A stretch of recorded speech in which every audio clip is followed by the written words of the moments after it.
Hello, epistemology fans. This is Neil Fight from SUNY Fredonia. I'm going to talk a little bit today about reliabilism, and if you're one of my Phil 353 students, this is really going to be the final theory of, in this case, justification or knowledge that we're going to consider this semester, and we're going to finish up with maybe a few special topics as we go along. So just to do a little review before preview, and then we'll talk about reliabilism.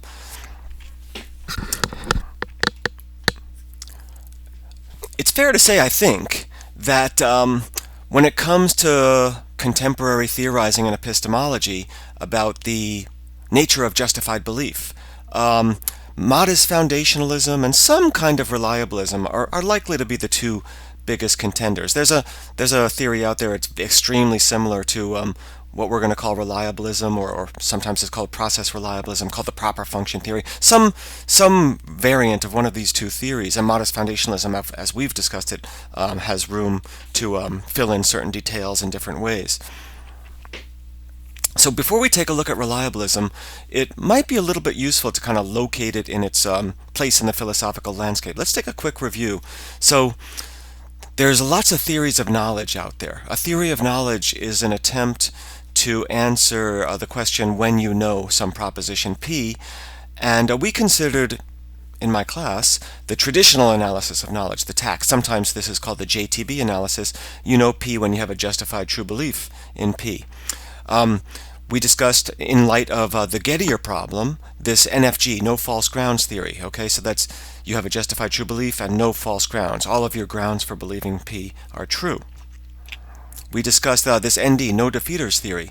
So according to this, you know P when you have a justified true belief in P, and there are no defeaters for P. No defeaters means there's no true proposition out there which, if you were justified in believing it, you would no longer be justified in believing P. This was Richard Feldman's theory, essential dependence on a falsehood, EDF. It's a JTB plus no essential dependence on a falsehood. This theory lets you know P even if some of your grounds for believing P are false, as long as your justification doesn't essentially depend on those false grounds.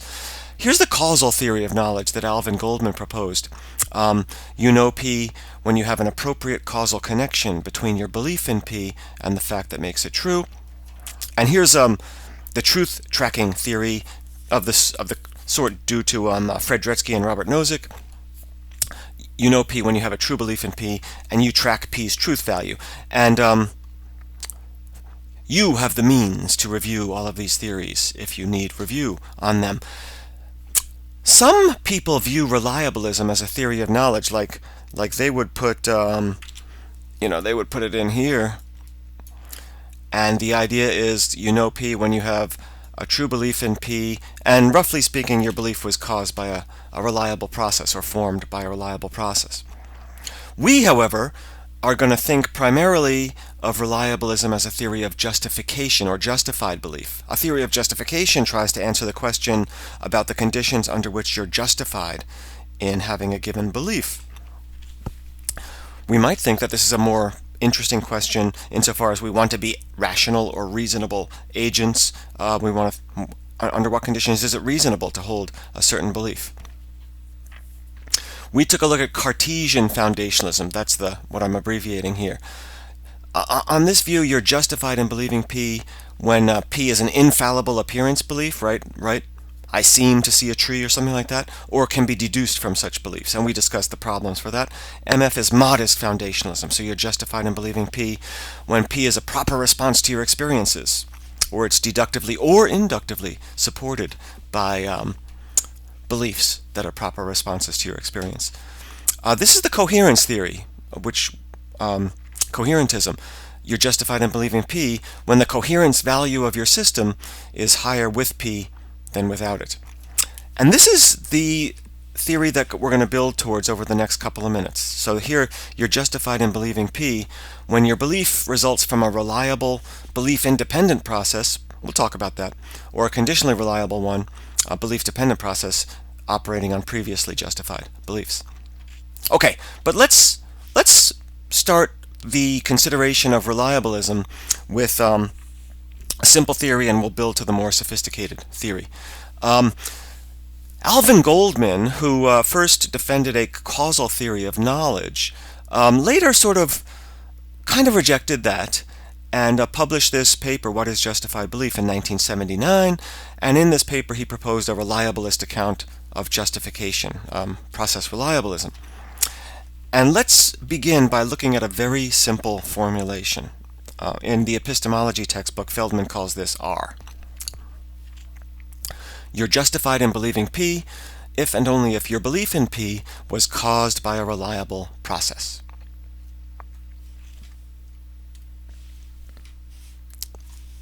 Okay, what does that mean? Well, a reliable process is a type of process. In other words, it's a process that could be repeated. It's repeatable. It's not just a single process that consists in the formation of a belief at a single time. It's a type of thing that can be repeated, and it generally produces true beliefs. That's what reliable means in this context. It leads to many more true beliefs than false ones. Okay, so that's the kind of reliability that we're thinking about.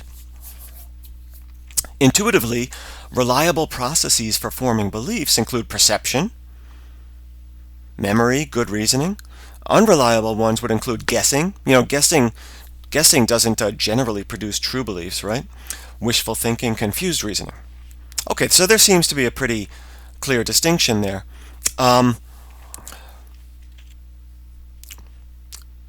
According to reliabilism, the degree of justification for your belief is plausibly held to equal the degree of reliability of the process. Some processes are more reliable than others, and how justified you are in holding a belief seems to be proportional, maybe equal to the degree to which the process that you form the belief from is reliable.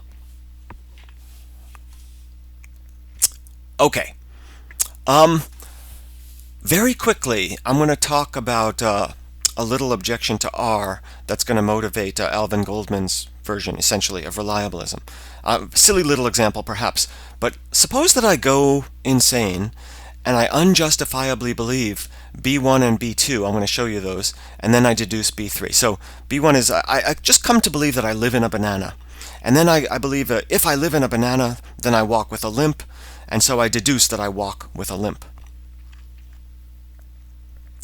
Okay, well, if this simple reliabilism, theory R, is true, then B3 seems to be a justified belief. After all, my belief in B3 was caused by a reliable process. Modus ponens deduction is good reasoning, right? Good reasoning is a reliable process.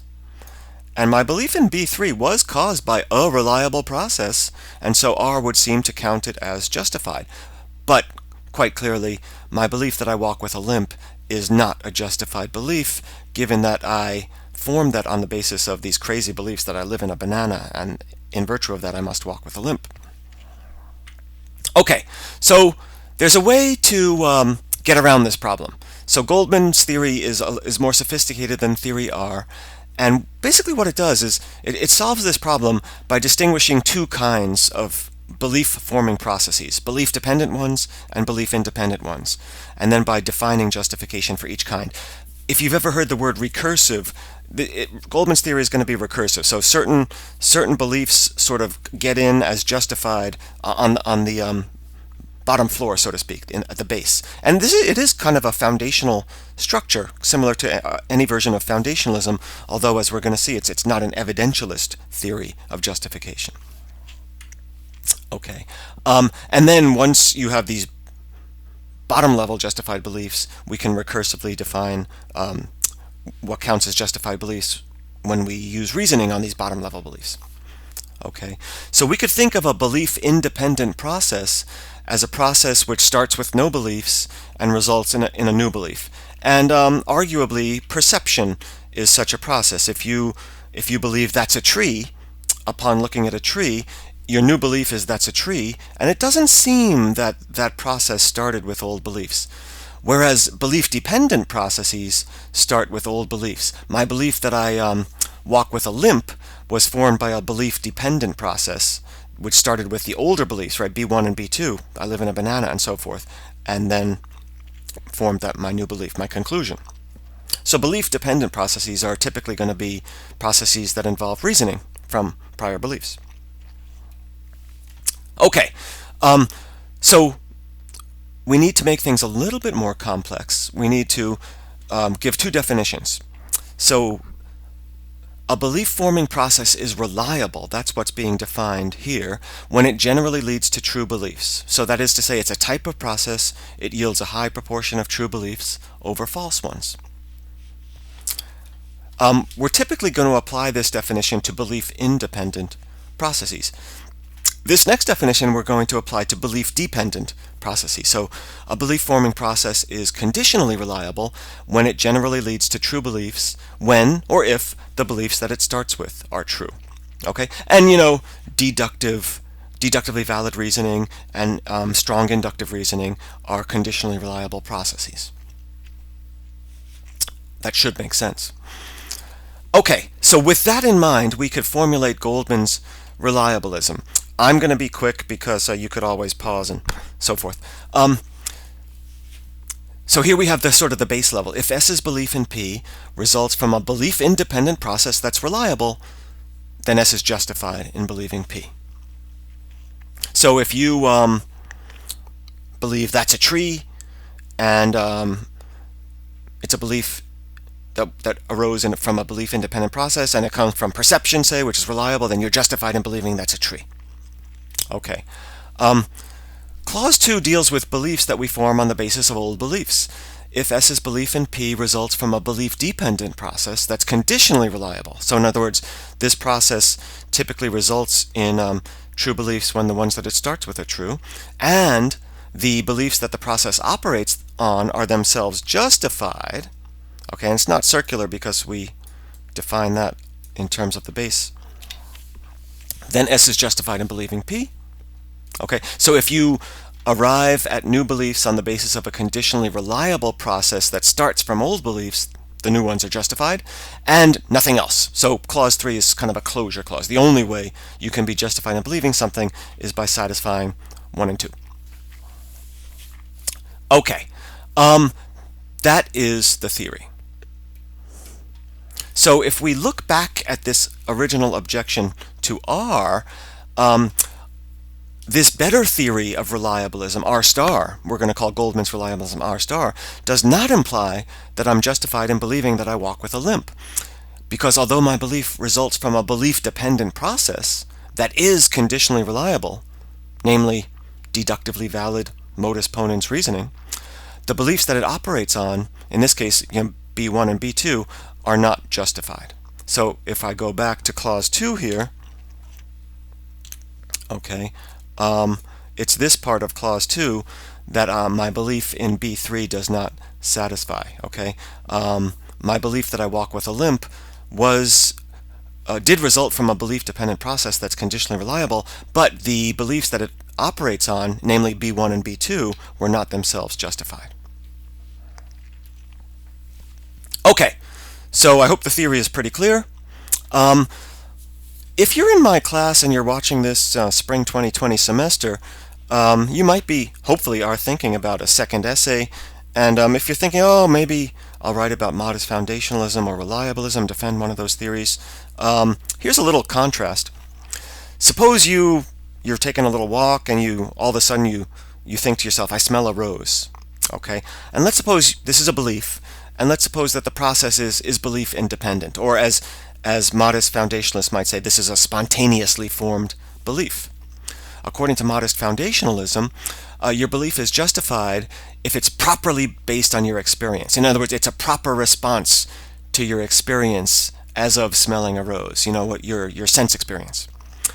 And this is a kind of what people call internalism. So your experience is evidence that you have access to. It's a sense experience, this smell of a rose.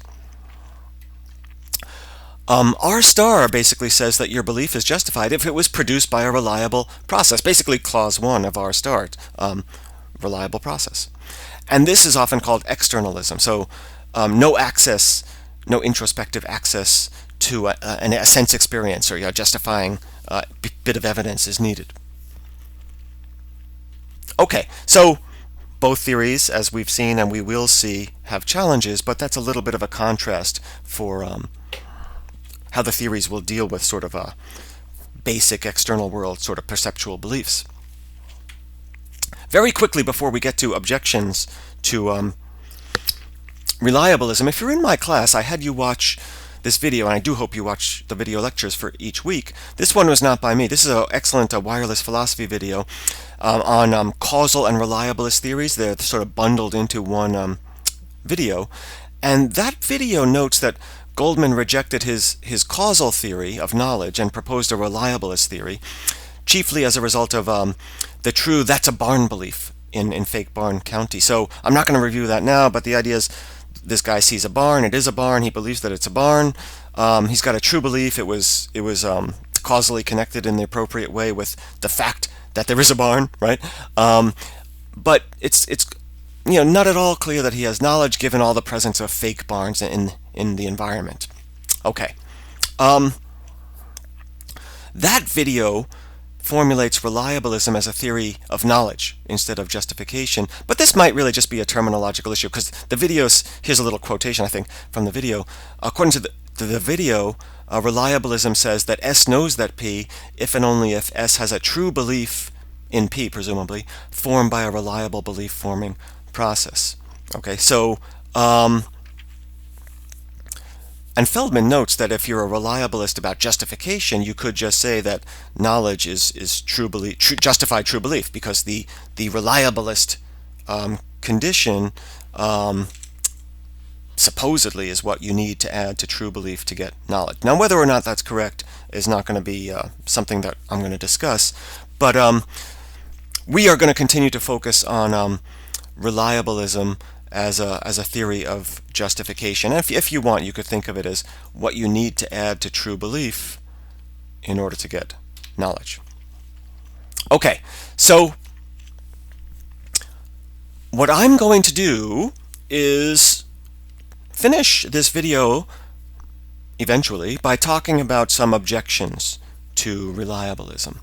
And here's an example from Feldman's epistemology book, chapter 5, section 8, example 8, 5.8. And if you were in my class, I had you write a discussion paper on this. So Brian is a normal person with accurate and well-justified beliefs about the world around him. Brain is Brian's mental duplicate. If you're like me and you have trouble with Brain and Brian and the spelling and stuff, I have sympathy for you. Bear with me. Brain has experiences just like Brian's, and Brain's beliefs are analogs of Brian's. When Brian believes that he, Brian, is eating a hot fudge sundae, Brain believes that he, Brain, is eating one. When Brian believes that he, Brian, is taking a stroll in the park, Brain believes that he, Brain, is taking a stroll in the park. When Brian believes that he's seeing a bright red object, Brain believes that he is seeing a bright red object. Brian is right about each of these things, as he usually is. Poor Brain is wrong every time. Why is he wrong? Well, he's merely a brain in a vat, right? Okay. If you wrote a discussion paper for me, this might be a little bit of a helpful review and feedback. There's an argument against reliabilism, mostly in the discussion, Feldman's discussion after the example, and any argument against a theory could be, or any counterexample can be the basis of a modus tollens argument against that theory. What is the argument here? Well, I'm going to focus on this bit. Feldman talks about the fact that this example is bound up with discussions of skepticism, but that's not really the point here. The point is not about knowledge. Of course, Brain doesn't know that he's eating a hot fudge sundae because he's not. It's a false belief. But the point here has to do with justification. So I'm going to read this little bit of text. So reliabilism seems to have exactly the right result with respect to Brian. Brian's belief-forming processes are extremely reliable. R star implies correctly that his beliefs are justified. Okay, pretty much all of Brian's beliefs are true. The problem concerns Brain. Brain is just as reasonable as Brian. Indeed, He believes comparable things for comparable reasons. Brain's beliefs seem to be equally well justified. That's kind of a premise of the art. Brain's beliefs seem to be equally well justified. However, the processes that brain uses to form his beliefs routinely lead to false beliefs. What kinds of processes lead to false beliefs? Well, unreliable ones, right? It seems to follow that brain's processes are not reliable. If so, R star has the wrong result here. It implies that brain's beliefs are unjustified when in fact they are justified. This looks bad for reliabilism. Okay, there's different ways of making the point, but a decent way to formulate the objection here is with this brain in a vat argument. If reliabilism, specifically R star, is true, then Brian has many more justified beliefs than brain. And the reasoning there is that the processes that brain is using must somehow count as unreliable ones given the preponderance of false beliefs that he has, right? It's not true that he's eating a hot fudge sundae. It's not true that he's taking a stroll in the park. It's not true that he's seeing a bright red object.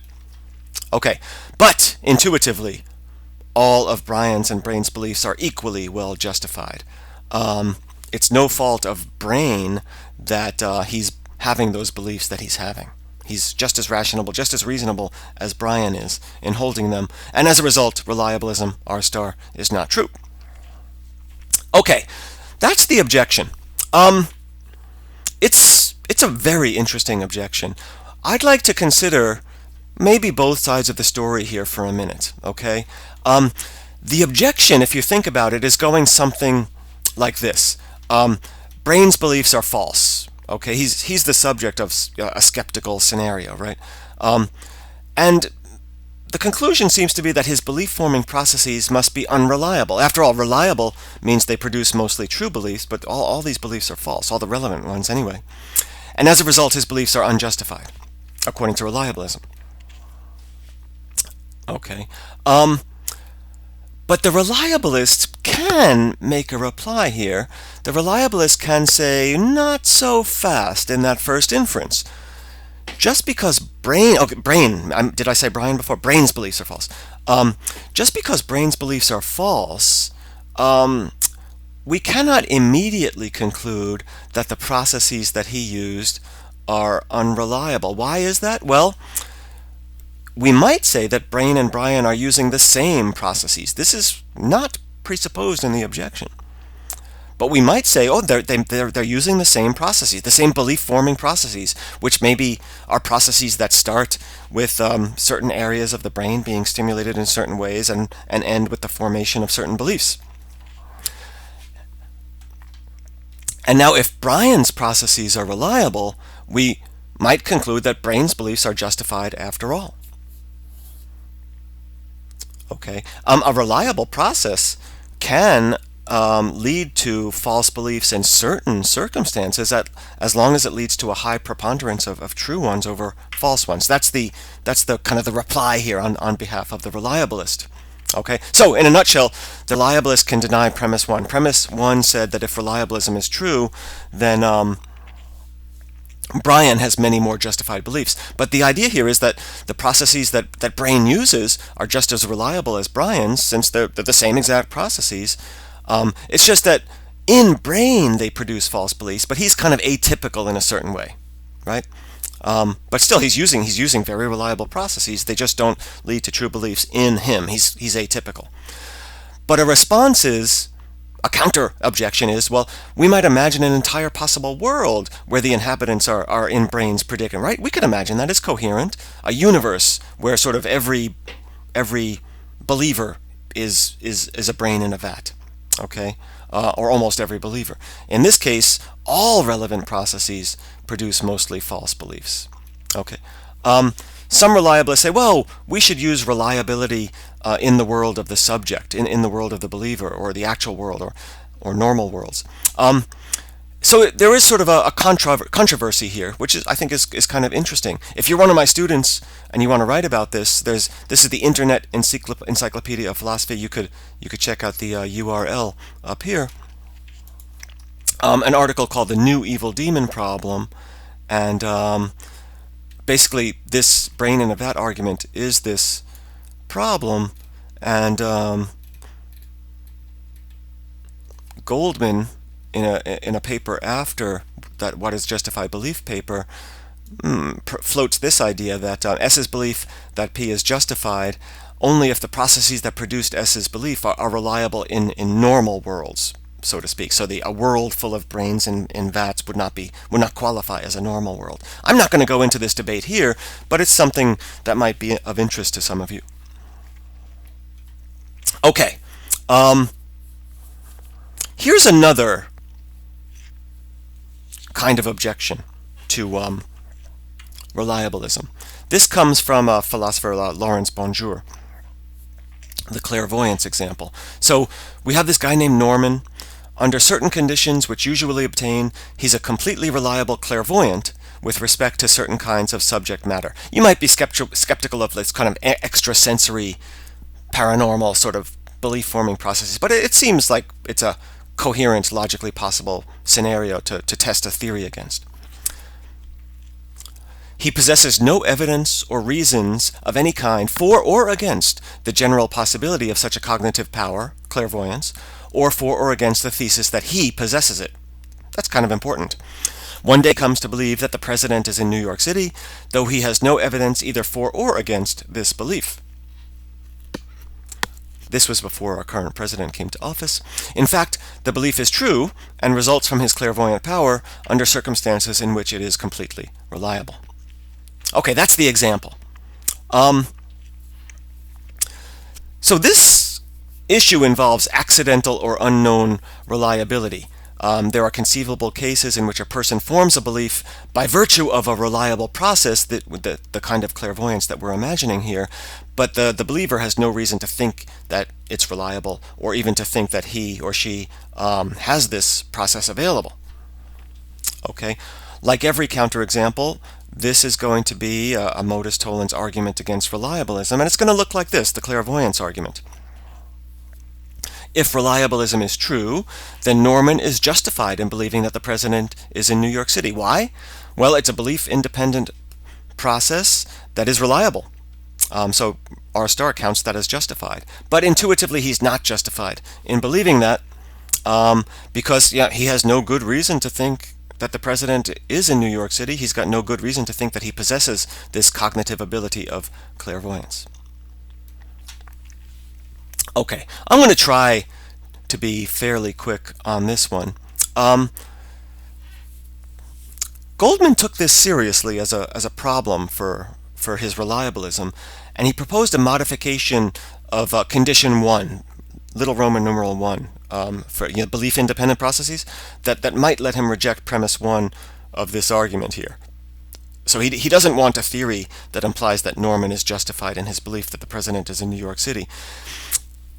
And we could call this 1 star, and the idea is that if S's belief in P results from a reliable process and there's no reliable or conditionally reliable process available to S, Norman, which had it been used by S with the process actually used would have resulted in S's not believing P, then S is justified in believing P.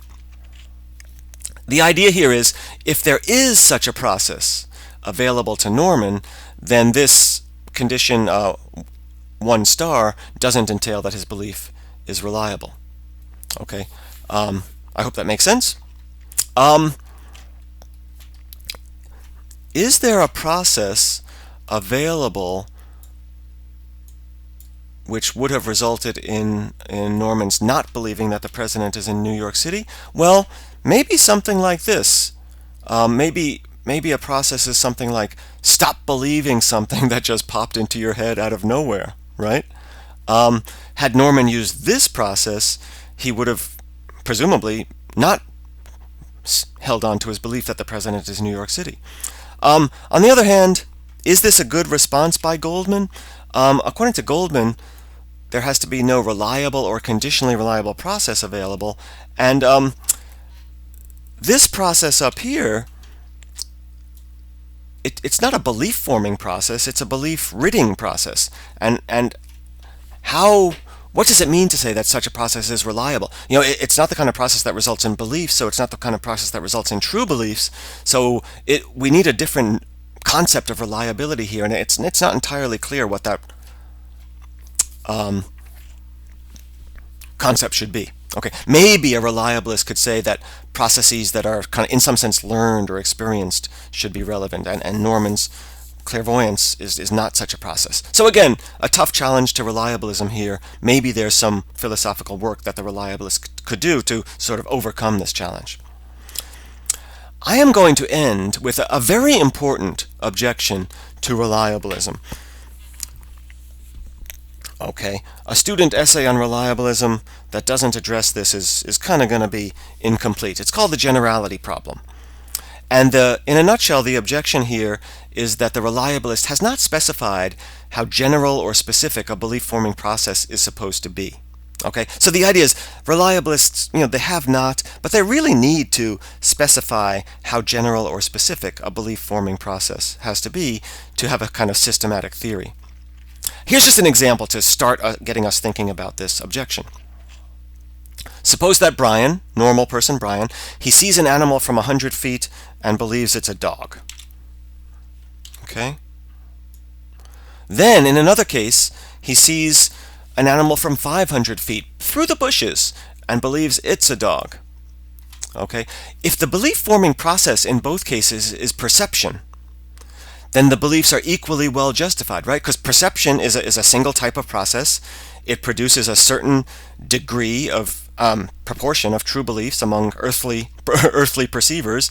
And if that's the relevant process in both of these cases, then Brian's belief is justified to a certain equal degree in both cases. But that seems ridiculous. His belief underlined in green has got to be much more strongly justified than the other belief underlined in red.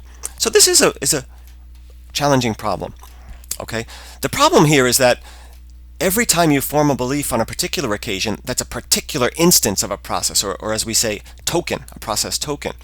But that's an instance of many types, and I'll illustrate that in a moment. But reliability has to be a property of process types, things that can happen over and over again, repeatable. Okay? So here's an example. If you're taking a walk at night and you see a street light on the corner or something like that, maybe you believe, hey, that's a bright light. What's the relevant belief-forming process? Is it perception? Or is it vision, which is a certain subtype of perception, sub-process? Or is it vision at night? When beliefs are formed at night, should the kind of perceptual process at night be the relevant belief-forming process? Or should it be vision of a bright object at night? Okay. And the problem here, I think, really is kind of serious. If this is the relevant belief-forming process, if the reliabilist says, hey, that's my process, vision of a bright object at night, and that's pretty reliable. Well, if that's the process here, then all beliefs of type 4, all beliefs that are formed by this process are going to be equally well justified, because this process has a certain specific degree of reliability, but that really just doesn't seem plausible. Okay, so the problem here is a challenge. To have a general theory, reliabilists need to supply a systematic way. They can't just choose their process on an ad hoc basis, case by case. We need a more systematic way to do this. Systematic way to find the relevant type of process whose reliability determines how justified a given belief is. Here's 4 types of process. Which one determines how justified I am in that belief? Okay. And whatever the type of process is, it's going to be implausible that all beliefs that result from it are going to be equally well justified. However, that's exactly what reliabilism seems to imply. So anyway, that was a look at 3 different objections to reliabilism. Perhaps a reliabilist has some hopes of having a decently systematic reply to this generality problem, but it does seem to be, at the face of it, at least a very challenging objection to the theory. That is all for now.